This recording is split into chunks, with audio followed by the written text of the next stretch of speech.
Mengapa nasib umat Islam di seluruh dunia ini menjadi bulan-bulanan orang-orang yang tidak seiman dengan kita?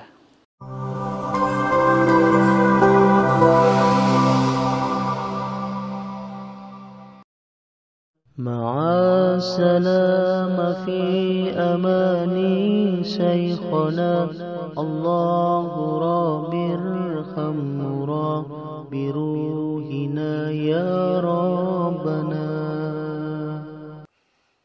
Orang yang meyakini Al-Quran sebagai pedoman hidup, orang bilang way of life, maka dalam dirinya akan tumbuh furqan, yaitu bisa membedakan mana yang hak dan mana yang batil, mana yang mukmin dan mana yang kufur. Itulah ada Al-Furqan.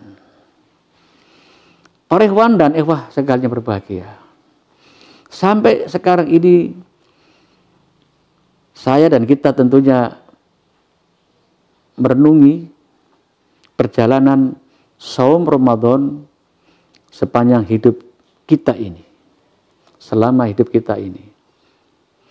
Kira-kira berapa persen Al-Quran itu menjadi pedoman hidup kita?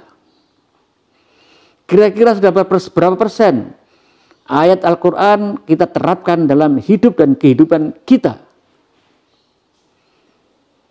Kira-kira berapa persen ujungnya ini kita meyakini keberadaan Al-Quran sebagai kalamullah, sebagai way of life, sebagai guidance of life? Ini pertanyaan besar buat kita semuanya. Jika kita sudah mengatakan atau mengklaim bahwa diri kita ini sudah berquran, karena sudah melaksanakan sholat 5 waktu, ditambah sholat sunnah, qobliyah dan ba'diyah, ditambah lagi tahajud atau qiyamul lail, ditambah zakat, dan ditambah aktivitas sosial yang bermanfaat untuk kemaslahatan umat. Ya, terus kita sudah merasakan seperti itu, kita berbuat. Tapi pertanyaan selanjutnya, mengapa kondisi umat Islam di seluruh dunia ini marginal? Mengapa kondisi umat Islam saat ini menjadi buronan? Mengapa kondisi umat Islam saat ini ya menjadi satu kelompok yang terus dikejar-kejar oleh orang kufar? Oleh karena itu, pertanyaan kedua adalah, di mana kira-kira ulama kita, pemimpin kita ini, ya, di dalam menggali Al-Quran sebagai satu dasar pemikiran untuk mendrive umatnya agar supaya umatnya tidak bias daripada ajaran Al-Quran?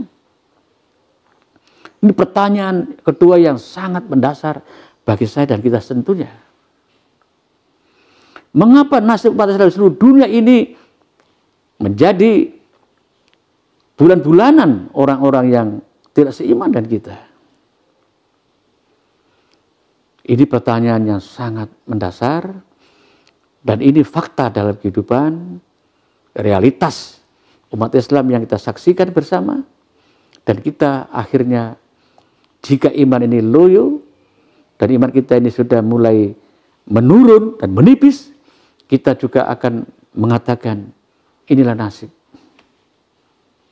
Kita akhirnya menyalahkan orang lain, kita akhirnya menyalahkan para pemimpin, kita menyalahkan para ulama, tapi tidak pernah menyalahkan diri kita.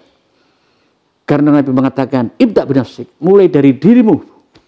Jadi perubahan hendaknya dimulai dari diri kita. Bagaimana iman yang tipis menjadi tebal? Bagaimana kita yang malas ibadah menjadi rajin ibadah? Bagaimana kita yang tidak pernah punya atensi pada masyarakat, untuk kemaslahatan masyarakat, kita menjadi terjun di tengah masyarakat untuk membangun komunal peradaban, yaitu masyarakat yang beradab. Oleh karena itu, kita punya tanggung jawab sejarah. Dalam konteks membangun peradaban Islam, kita punya tanggung jawab sejarah. Tanggung sejarah. Tentunya kita malu pada seorang anak yatim yang mampu merubah tatanan masyarakat jahiliyah menjadi tatanan masyarakat yang agung dan mulia, yang penuh akhlakul karimah.